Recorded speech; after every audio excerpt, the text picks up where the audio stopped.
All right, we're going to begin by looking at the definitions of quotation marks and apostrophes, and then after each punctuation mark, we're going to look at the rules. So we'll look at the rules for using quotation marks correctly and the rules for using apostrophes correctly. And we'll end, as always in this series, with a set of practice using apostrophes and quotation marks correctly in context. All right. What are quotation marks? Quotation marks are used to indicate that someone is speaking, either in dialogue, such as in a story, or in a quotation from an outside source. So, for example, the first sentence we have here may have come out of a story. "Hello, Bob," he said, and we have these two sets of double quotation marks. Now, when I say quotation marks in this lesson, I am pretty much always going to be referring to the double quotation marks. There is such a thing as single quotation marks, and I will talk about them, but when I say quotation marks, assume that I mean the double ones. And in our second sentence, Shakespeare tells us, "To thine own self be true." Well, Shakespeare probably didn't say that out loud unless he was playing Polonius in a production of Hamlet, but he wrote it down, so when we quote him, we put his quote in quotation marks. All right, here are the rules for using quotation marks correctly in your writing. First, when you are quoting within a quote, okay, so someone starts talking and then they quote someone else in the middle of their talking, use double quotation marks for the outside quote and single quotation marks for the inside quote, and keep alternating as necessary. Eventually you start to get double, single, and it gets really complicated, and at that point, just rewrite the sentence. But now, something you need to know about this custom. Some writing styles reverse it, especially in the British Commonwealth. So if you read books put out by British publishing houses, most standard dialogue will be in single quotes, and quotes within standard dialogue will be in double quotes, because life's just not hard enough in Britain. Now, periods and commas, just so you know. Periods and commas in the original always go inside quotation marks. So we look at that here. "Hello, Bob," he said. The comma at the end of the quote goes inside those double quotation marks. "She said," he said, "hello, Bob." So he said hello, Bob is everything that she said. Hello, Bob is what he said according to her. Confused yet? So you see we have the single quotation mark starting hello, Bob, and we have another single quotation mark ending hello, Bob, before we get the double quotation mark indicating the end of he said hello, Bob. Yes, that does mean that you have 3 quotation marks in a row. No, I don't think you get a prize for having a triple. All right, next set of rules. Place a question mark inside or outside of quotation marks as logic dictates. Basically, if the quote is a question, it goes inside. If the quote is not a question, but you're asking a question involving that quote, the question mark goes on the outside. We'll look at an example. Now, if a quote is part of a larger sentence, use only one ending punctuation mark. Now, we talked about this in our lesson on end punctuation. You can have periods, exclamation marks, and question marks. So, just so you know, question marks are stronger punctuation marks than exclamation points, and exclamation points are stronger marks than periods. So, she asked, "Is this seat taken?" She asked, comma, quote, "Is this seat taken?" Well, we're quoting her question, so the question mark is part of the quote, so it goes inside the quotation marks. But if you look at the second sentence, do you agree with the saying, "Absence makes the heart grow fonder"? Well, the quotation is just, "Absence makes the heart grow fonder." It's not a question. You're asking a question about it. So the question mark goes outside the quotation marks in this case. All right, when you have a question both inside and outside quoted material, you're asking a question about someone else's question, use one question mark, just one, and place it inside the quotation marks. Your reader will figure it out. It's okay, they're smart. You set off a quotation within a sentence with one or more commas. Now, we're going to have an entire lesson on commas later in this series, and you can check that out there, but you'll see an example. Question marks may be used only to set off a direct quotation. So, did she say, "Is this seat taken?" Again, the question mark is part of her quote, so it goes inside. And we have that comma to separate "did she say" from "is this seat taken?" Now, here's the thing. Look at our second sentence. She asked whether this seat was taken. That sentence does not quote her in any way. It doesn't quote her words. What she actually said, we assume, was, "Is this seat taken?" whether this seat was taken is not what she said. So this is just a declarative sentence. It has no quotation marks because no one actually gets quoted. You're summarizing what she said. But if you look at the third version, she said, I like this seat, and sat down. She said, comma, I like this seat, comma, quotation marks, and sat down. So you set the quote off with this pair of commas here, the last of which goes inside the quotation marks because quotation marks like to have commas inside them. And the first of which goes outside the quotation marks because, well, for our purposes, just assume that open quotation marks, the first ones, don't like to have commas right after them. It just confuses everyone and looks really weird. All right. Don't use quotation marks for quotations that are more than 3 lines long. Now, if you're writing something like a college paper and you're quoting a long passage from someone else's work, then there are special rules in your style guide for how to format those quotations. You set these quotations off in special paragraphs according to the style guide. Usually you move the margins over, sometimes you put them in a smaller font or smaller type size, but the important thing is those special block quotations, as they're called, don't get quotation marks unless there's a quote inside the quote. Yeah, more quotes within quotes. If you are quoting something that contains a spelling or grammatical error or is otherwise confusing, use seek in brackets to indicate that the error is in what you're quoting, not in your own writing. Basically, don't correct other people's spelling and grammar if you're quoting them. If you're quoting them, you're saying, this is exactly how this person said it. Bad grammar and all. So you put that little seek, which is short for a Latin phrase meaning essentially, I found it this way, don't look at me, Jack. And so you have something like this. Angrily, she typed, you're seek a terrible person. Well, this is the wrong you're. She's saying you are a terrible person to whomever she's addressing. And so she should have typed Y-O-U''R-E.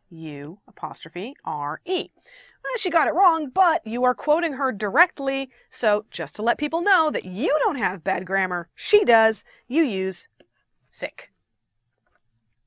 All right, now we come to apostrophes. Apostrophes are used to take the place of missing letters in contractions and to form possessive. So let's look at a few examples. He's a great soccer player. He's is short for he is, and the I is replaced with the apostrophe. Possessives also come into this. Why are you holding Steve's jacket? Steve apostrophe S is how we say the jacket belonging to Steve. Let's look at how these two work together in the same sentence. That's, that is. The dog's, belonging to the dog. Favorite toy, you have.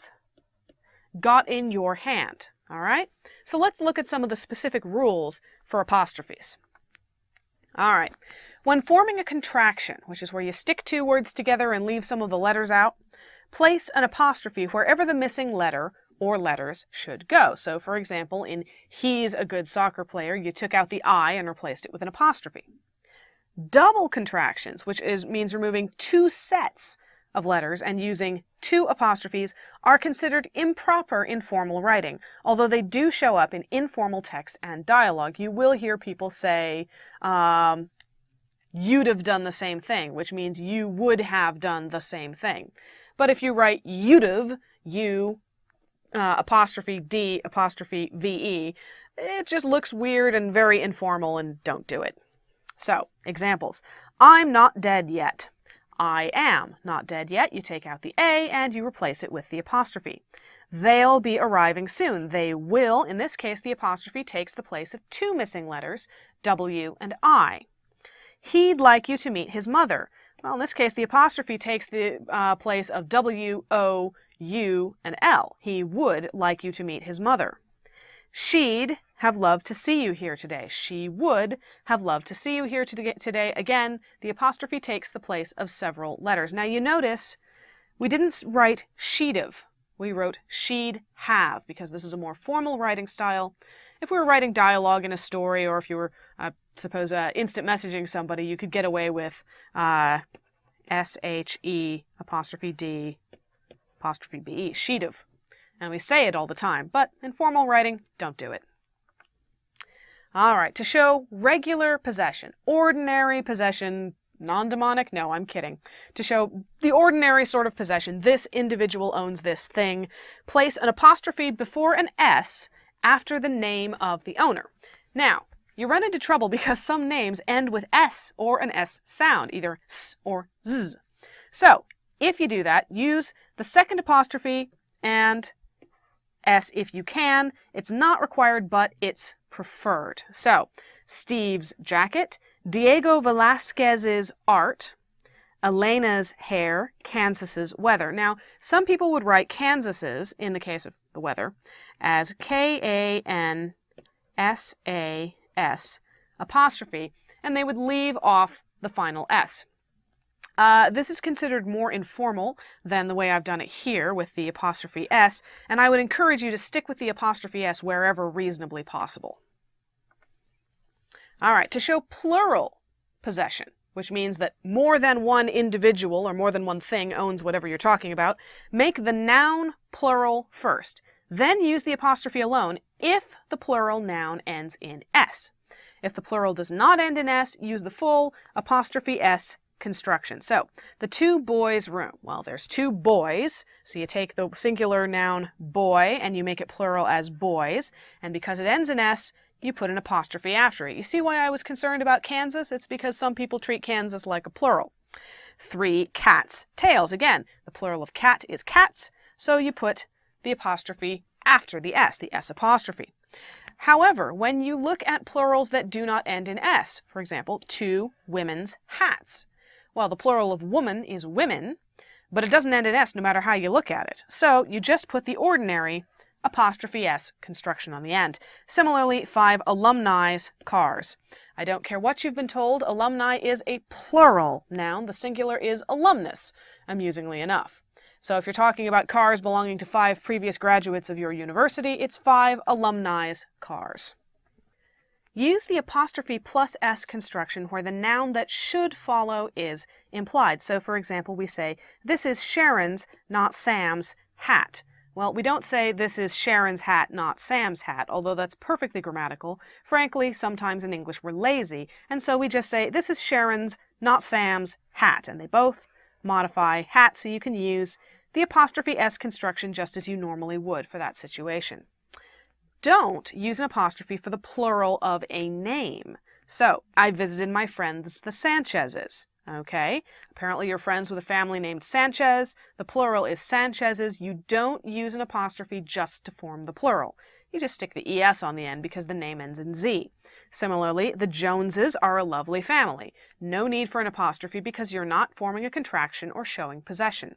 The Stewarts have 3 dogs. Once again, we've come up with the plural of a name, but we don't need an apostrophe because there's no contraction and no possession. All right. With a singular compound noun, show possession with apostrophe S at the end of the word. My father-in-law's hat. So you wouldn't say my father's-in-law hat, you'd say my father-in-law's. Just stick the apostrophe S on the end. With a plural compound noun, form the plural first and then use the apostrophe. So, my sisters-in-law's home. Sisters-in-law means I have more than one sister-in-law. And apparently, in this case, they all own the home together. So it becomes my sister's, which is the plural, in-law's home. So the plural of sister-in-law is not sister-in-law's, it's sisters-in-law. So you stick the apostrophe S on the end of it because it doesn't end in an S. If 2 people own the same item, use apostrophe S after the second name only. If they own different items, use it after each. So the difference between Marcy and Laura's cat and Marcy's and Laura's cats is that in the first case, Marcy and Laura own the cat together. The 2 of them jointly own the cat. There it's 2 people, I suppose. In the second sentence, Marcy has a cat and Laura has a cat, and the 2 cats are both being discussed at the same time. You might say, Marcy's and Laura's cats are both black. Marcy has a black cat, Laura has a black cat. We're talking about both cats, but each cat is owned separately, and so you say Marcy's and Laura's. All right. Never, never, never, never, never, never use an apostrophe with a possessive pronoun. Check the lesson on pronouns in basic grammar if you're not clear on this. But if you were saying the dog is hers, you never need an apostrophe. You don't write H-E-R apostrophe S. No, no, no, never, ever, ever do that. I will hunt you down. This car is theirs. Again, no apostrophe. You don't need one. Pronouns are their own set of rules. All right, this is one that will drive people on the internet absolutely crazy if you get it wrong, so here's how to get it right. It's, I-T apostrophe S, always means it is or it has. It is only a contraction. It's, without the apostrophe, is always the possessive form of it. Okay? Now, here's how I remember this. It's raining. It is raining. It's been quiet too long. It has been quiet too long. In both of those cases, it's is a contraction, so you use the apostrophe. But you look at the last sentence. The hamster loves its hamster ball. Well, this is the hamster ball belonging to the hamster, which would be described as an it, so it's belonging to it, so it's I-T-S, no apostrophe. Now, here's the sneaky trick I use to remember this. If you've ever seen a hamster ball, it's usually a clear plastic ball with holes in it in which you stick a hamster. The holes are relatively small. The hamster runs around inside the ball rolls around, and it can't get stuck under the sofa or whatever. But here's the thing. It's raining. If it is raining, rain may be falling from the sky, but very little of it will get inside the hamster ball. So just think of the apostrophe in it's raining as a raindrop. If you can say it's raining, short for it is raining, then you use the apostrophe because it's raining. But if the hamster loves its hamster ball, there's no rain inside a hamster ball, and so the possessive form does not get the raindrop, it does not get the apostrophe. And you wonder what grammarians think about all day. Okay, next rule. Plurals for capital letters and numbers used as nouns do not require apostrophes. So we say, I know my ABCs, which is the alphabet, and you don't use an apostrophe after the capital C, you just stick an S there. 3 of my uncles are MDs, medical doctors, no apostrophe. I was born in the 1990s, no apostrophe, even though we're using a number as a noun. You do use apostrophes with capital letters and numbers where the meaning would be unclear otherwise. So, for example, I have T's to cross and I's to dot. Well, you could just say TS for T's, there's no word, but if you say IS without the apostrophe, people think it's is, and they read the sentence as I have T's to cross and is to dot. Then they get confused and stop reading and possibly go somewhere to have a lie down. You don't want them to do that, so in this case, you use the apostrophe to prevent confusion. Similarly, I can't tell your 6s from your 0s. This means that the problem here is that the 0 looks a bit like a capital O, and you don't want them to say your 6s from your O's. You want them to look more closely at the 0 and see that it is a 0, so you use the apostrophe. All right, use the possessive case in front of a gerund, which is a verb ending in ing. So, I love Amber's singing. Okay? Amber is a person, she sings, I enjoy listening to her singing, so I use the apostrophe S. Now, the reason that this becomes important is because occasionally you use the ing form to refer to a general activity. And so, when you get pronouns involved, it gets a little bit wonky. The most common example is you will hear people say, if you don't mind me asking. Well, it should actually be, if you don't mind my asking, my act of asking. You wouldn't say, if you don't mind me dog, not unless you're a pirate. You say, if you don't mind my dog. So to keep that rule consistent, even when we're not using pronouns, we use the apostrophe S possessive case in front of a gerund. If the gerund has a pronoun in front of it, use the possessive form of that pronoun. So again, if you don't mind my asking, tell me who you are. I appreciate your assisting me with this flat tire. Remember, a gerund is a verb ending in ing that acts like a noun. So when in doubt, swap in a noun and see if the sentence still makes sense. You would say, I appreciate your help, not I appreciate you help. All right. Let's do a little practice with our quotation marks. Take a look at these sentences and see if you can figure out exactly where the quotation marks should go. You be warned, not all of these sentences will require quotation marks. All right. Hello, world, I announced. He said he's allergic to snakes. She said, you told me, wait here and I'll be right back. Do you believe the old saying, a bird in the hand is worth 2 in the bush? She asked, are you all right? But I didn't answer her. All right, take a good long look. Pause the video if you need to. You ready? Here we go. Hello, world, I announced, and you'll notice that the quotation marks are outside the exclamation point because what's being quoted is exclamatory. Hello, world. He said he's allergic to snakes. No quotation marks whatsoever because you'll notice the H in he's is not capitalized, which means we're not starting a new sentence. There was no comma after said, so we are not quoting anybody. We are summarizing what he said. So there's no quotation marks whatsoever. She said, you told me, wait here and I'll be right back. She said, you told me, open double quote, wait here, because we have a single quote when we're quoting within a quote, and I'll be right back. Well, that's the end of our single quote. And then we have the double quote to indicate that she's done talking. Do you believe the old saying, a bird in the hand is worth two in the bush? Again, we have the quotes, and actually this question mark should be outside these quotation marks because a bird in the hand is worth two in the bush is not actually a question, so the question mark should be outside the quotation marks. She asked, are you all right? But I didn't answer her. We have the quotation marks outside the question mark this time because she was asking a question. You had the inverted subject-verb order. So, she asked, are you all right? Hear that rising inflection? But I didn't answer her. All right, let's do a little apostrophe practice. See if you can figure out where the apostrophes go in these sentences. I don't think I can trust you. It's a beautiful day today. The dog chased its own tail. Are these Agnes's golf clubs? That's the girls' locker room over there. Terry's and Clark's backpacks are on the shelf. I consulted with 3 MDs yesterday. Mind your P's and Q's. And I love the Smiths' music. Take a good look. Pause the video if you need to. Ready? All right, I don't think I can trust you. Again, the apostrophe takes the place of the missing word O in do not. It's a beautiful day. It is a beautiful day. It's a contraction, so you use the apostrophe. But the dog chased its own tail. Well, the tail belongs to the dog, so you're showing possession. No rain inside the hamster ball, so no apostrophe. Are these Agnes's golf clubs? You have the apostrophe S to show possession, even though Agnes's name ends in S. That is the girls' locker room over there. Now, yeah, I took a little bit of a liberty in this sentence because in theory the locker room could belong to only one girl, in which case you would need apostrophe S, not S apostrophe. But in pretty much any place that has a locker room designated for females, it's designated for multiple females. So it's the girls' plural S apostrophe locker room. Terry's and Clark's backpacks are on the shelf.